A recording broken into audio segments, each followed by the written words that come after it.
you are intimately familiar with the iconic Hong Kong television drama series My Date with the Vampire, then it becomes remarkably and unequivocally clear which specific generation you predominantly grew up in, because that groundbreaking and immensely popular show was, without a shadow of a doubt, one of Asia Television Limited's, ATV's, most truly legendary and unforgettable series, captivating audiences and leaving an indelible mark on popular culture back in its heyday, a significant period in television history.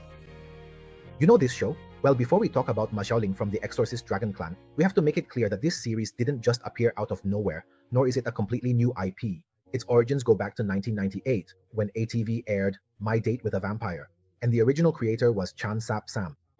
Back then, My Date with a Vampire was so popular that even TVB was at a loss for what to do. That's why later on, they released the first, second, and third seasons all at once, with several years between each season. If you grew up during that time, you definitely remember it. This series grew up with you.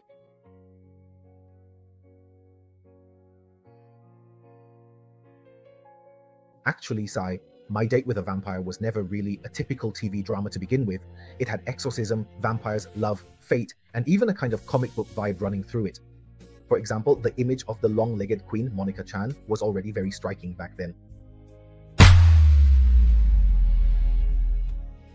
So, this IP has always had one issue over the years, which is how to turn it from a TV series into a movie. And actually, Sai, this has been talked about for many years. This time with Siu Ling, I'm not going to treat it as something to be strictly critiqued. Whether or not the movie is good, I see it more as an attempt at a new direction for the IP.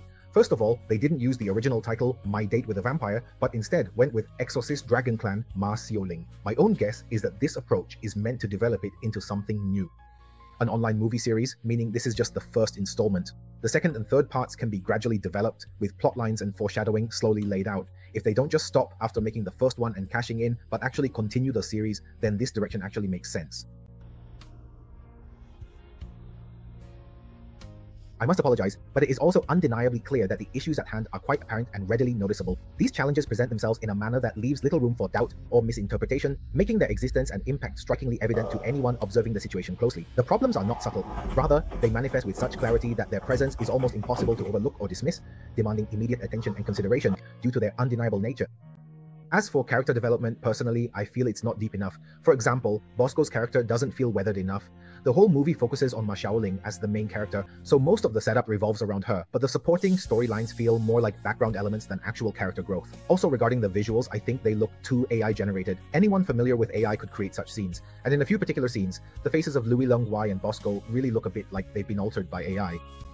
On the contrary, if they focused less on exaggerated visuals and more on the characters' inner worlds and used more subjective shots, it might have been better. If they had refined these aspects, it could have been more enjoyable, just like in Demon Slayer, where the visuals are impressive. But what truly leaves a mark is the characters' emotional journeys.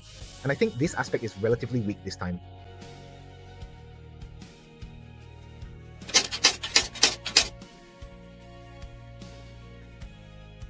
Also, when it comes to the zombie visuals, it just feels like a throwback. Sure, the nostalgia for the 80s and 90s is there, but in terms of creativity, there really isn't much of a breakthrough.